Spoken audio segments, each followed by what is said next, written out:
Hi, hello everyone. Welcome back to Cosmic Lovers Tarot. I hope y'all are having a good morning, afternoon, or evening, whenever it is that you are tuning into this video. All right, so let's get into it. Today's reading is for a Gemini. Show you your cat pin. That's your cat pin. So you could be a Gemini sun, moon, or rising, or realistically, you could have Gemini in any placement of your chart and just kind of feel drawn to this video. Then it's probably for you. If you're ever drawn to a tarot video on YouTube, but chances are, your intuition doesn't really lead you astray. So in that respect, anyways, I don't think. All right, so today's spread is about making good decisions. This is a spread that I got from, inspired by Rick A. Snyder, Decisive Intuition. I don't know where I got this from, honestly. That surprised me. Rick Snyder, Decisive Intuition? Rick Snyder. That must be a book that I read. I honestly have no idea where that came from.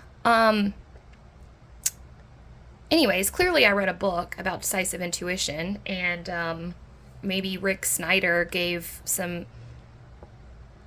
Rick Snyder. This almost sounds like something that maybe came from a Joe Rogan episode, or I honestly don't know. I'm surprised by this, obviously.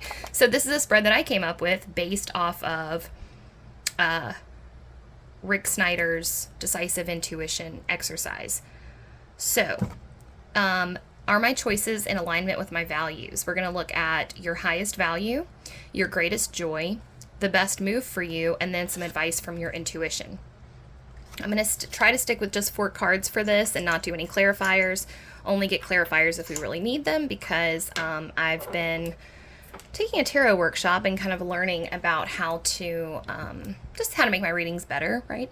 And part of it is pulling fewer cards, and that's been really helpful for me. So I'm going to try to limit the cards.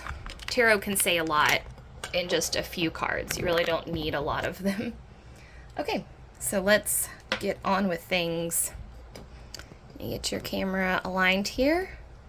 All right, can I get an oracle card for Gemini, please? The oracle deck I'm using is the Naughty Oracle. I do have a flip through of this on my channel. I'll link to it in the description box. So, let's see, I'll just write that down so I don't forget.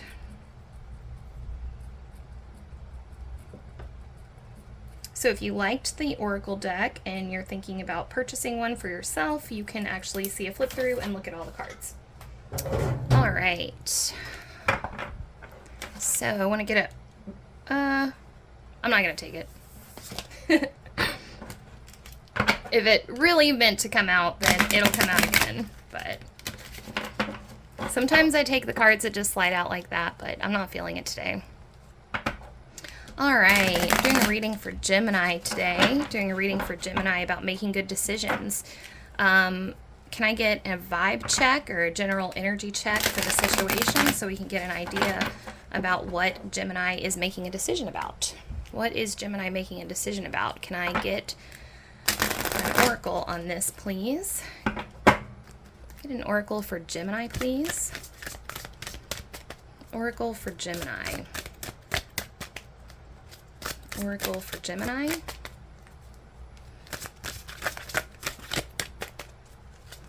Oracle for Gemini, please. Oracle for Gemini about making good decisions. Okay. Dead Dingo's Donga.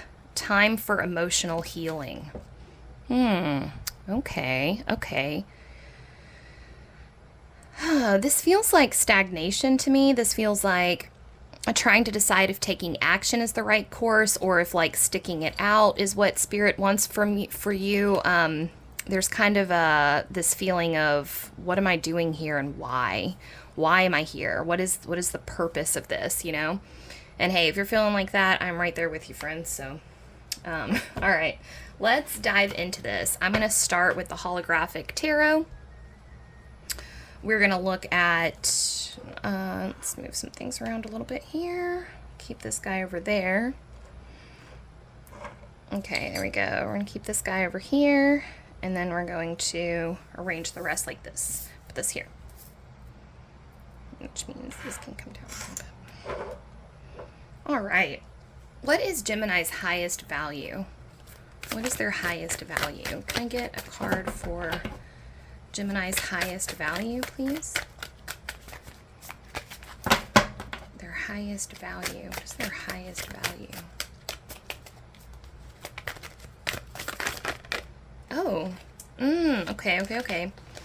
Ace of Cups in reverse, and I'm hearing making lemonade out of lemons. So Ace of Cups talks about emotional depths, a new eruption of feeling that happens. And part of the message of the Ace of Cups is that in order to access a lot of this deeper wellspring of emotion that exists within us, our cup literally overfloweth with emotion and feeling, we have to be willing to dive into the depths of our being and really feel things.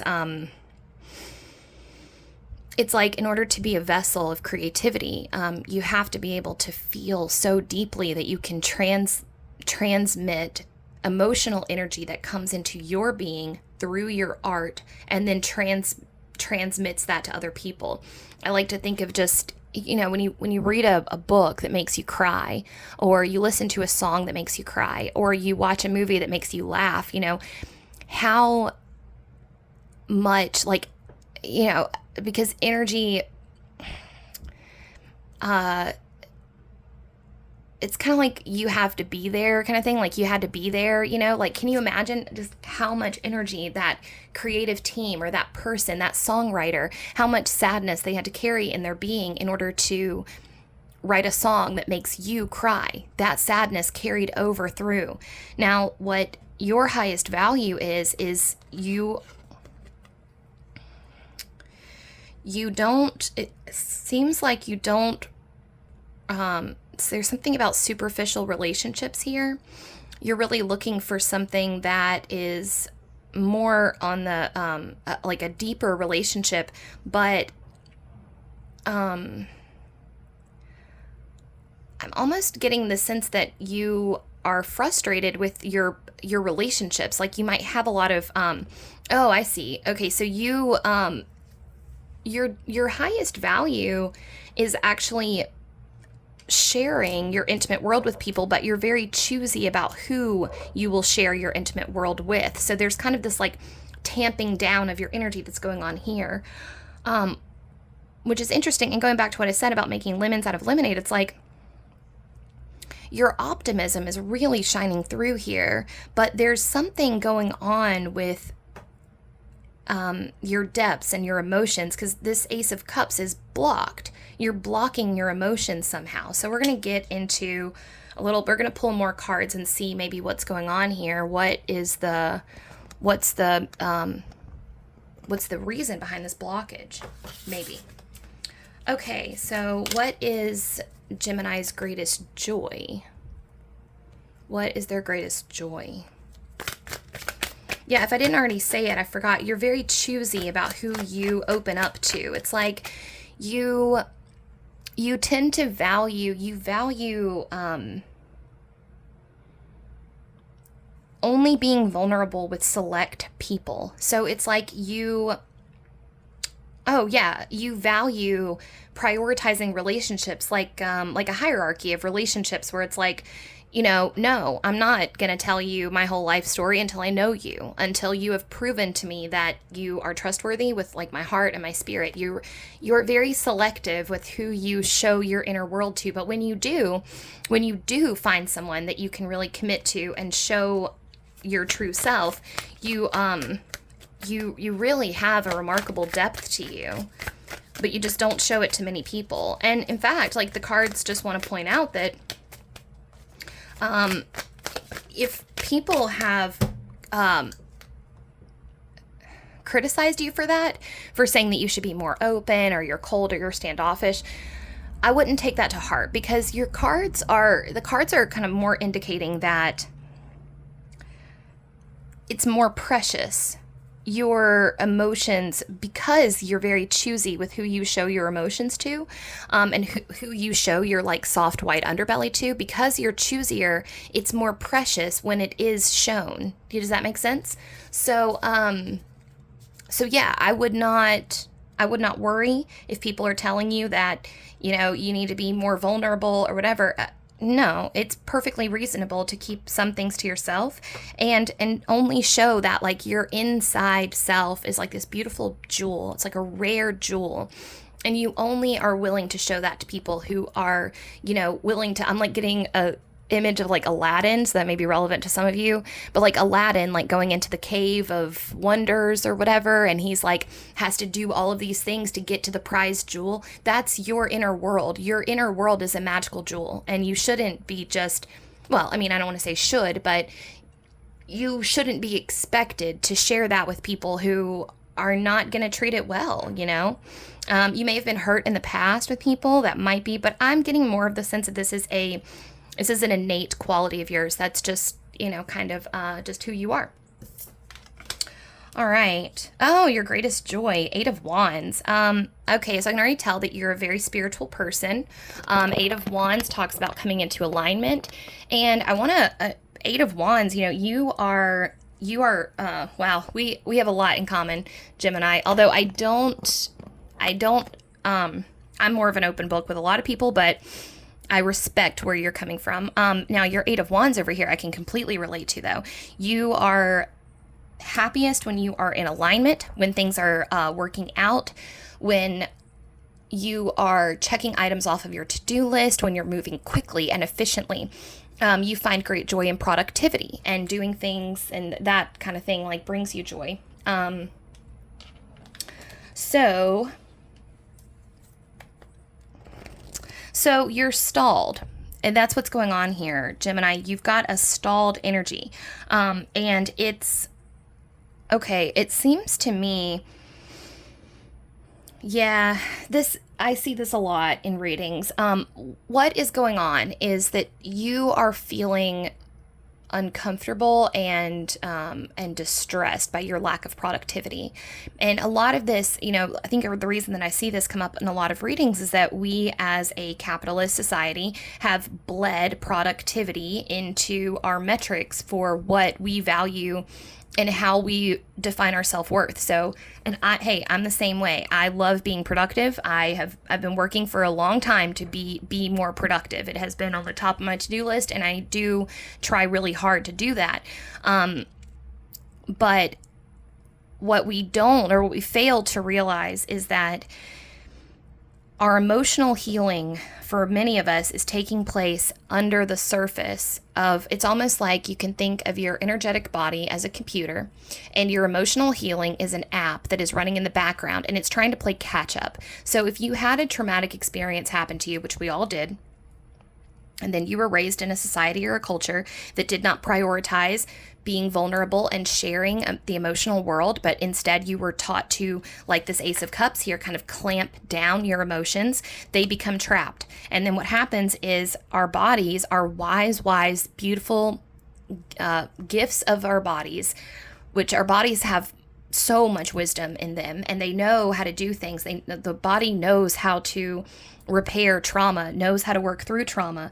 And what happens then is that your body is playing catch up. Your body is like, and this is the terrible thing about trauma. The worst thing, in my opinion, about trauma is traumatized people tend to attract trauma. And so what happens is, like, you start operating on a trauma script where you're kind of like a snowball, and you just start accumulating more trauma because that's all you know. It's like the person that grew up with an abusive father who then gets into a relationship with an abuser, and ad infinitum can't seem to stop.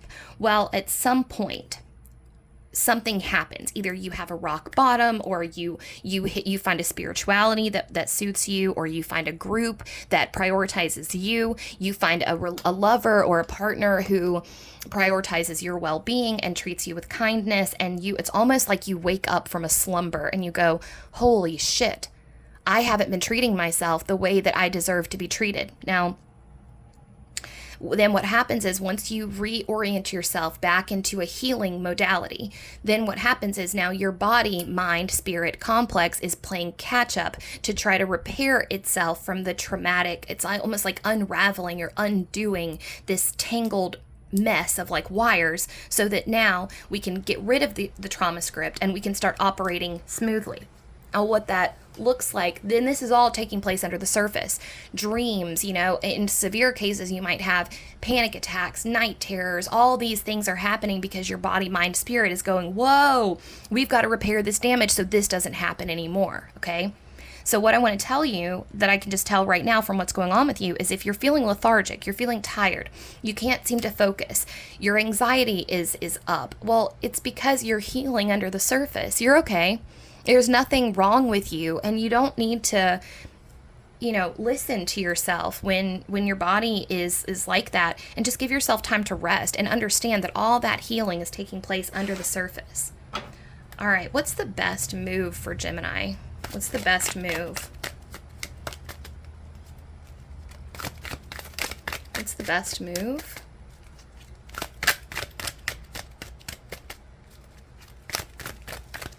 What's the best move for Gemini?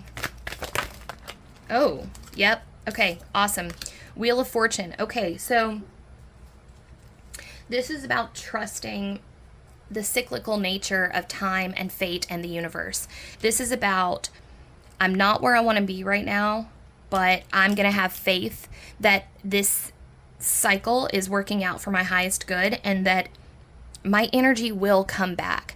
I promise you, your energy will come back. If you're tired right now and you're feeling like you're burning the candle at both ends, but then you look and you haven't actually accomplished anything on your to-do list and you're just like, you don't understand what's going on and you feel like you're just spinning your wheels here, well, that's because you are doing so much healing under the surface. You can't see what your body is up to, but you're in that beautiful cocoon phase that is super uncomfortable and very confusing, right? Because you want to take action, but it's not time. The best move for you is to relax but also the best move for you is some other things. So first, trust in divine timing, but also start making plans. One of my favorite things to do when I'm in a depressive state or an anxious state is to plan for when I'm better. Plan a vacation, plan a new morning routine, come up with a new morning routine and a night routine, make to-do lists, even though you're not actually going to get around to them right now.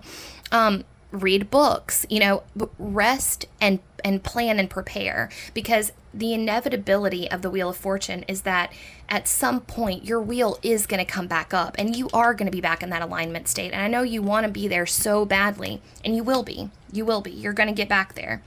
And then finally, we'll get some advice from your intuition.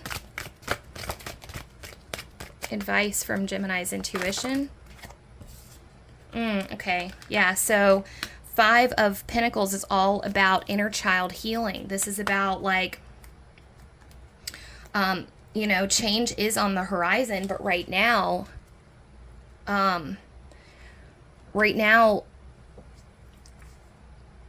your intuition comes from your Ace of Cups water right here. That's where your intuition lives. It lives here. But yours is blocked right now, but it's still coming. It's coming out. It's eking itself out. It just needs time to fix your script so that you're not attracting more negative experiences into your life.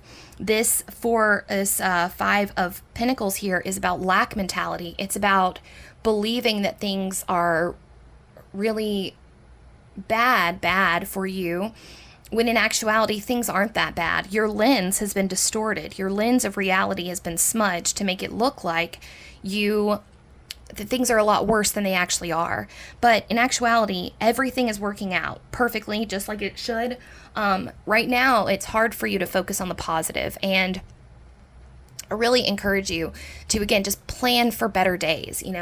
Right now, you're depressed, you're anxious. That's because you're undergoing a massive transformational change. You're healing immensely right now. And so that takes up a lot of processing power for your mind, body, spirit complex. So just rest, relax, make plans for when you're better. and expect a change coming. We're rewriting your script, we're unsmudging your lens so that coming up soon, you'll be able to flip your perspective from, and it'll happen gradually. It's not going to be like overnight. This is a slower energy reading. You're going to slowly experience like, oh yeah, okay. Things aren't as bad as I thought. You'll have these glimmers of beautiful days that then will bleed over into the rest of your life. So things are getting better. Just hang in there. I'm sorry you're going through a difficult time right now, Gemini, but I'm getting some loneliness in your reading too, and that's also okay. That's really super okay.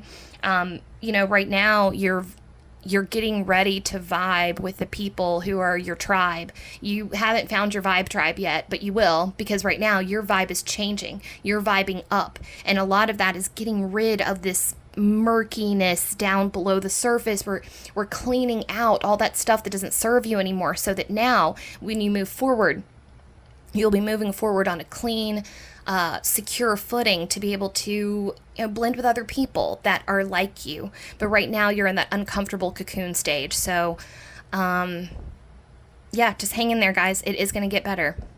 Thank you for letting me read your cards today. That is all I have for you. And if you enjoyed the video, please give it a like. If there's anything you want to chat about, please feel free to comment down below. If you enjoyed the content and would like to see more of it, please feel free to subscribe to my channel. And if there's any type of video you'd like to see me do or questions that you have, again, feel free to utilize the chat box or the comment box down below. I have links to PayPal and Venmo and Cash App if you feel so inclined to donate for the reading. And also if you'd like to book me for a private reading, I'm available for those as well. All right, that's all. I hope you guys have the best rest of your day, and just, final words, just rest, and don't beat yourself up for not being productive. Let's try to dismantle that, okay? It's okay to rest right now. You're doing some serious healing. All right, I will see you guys next time. Bye.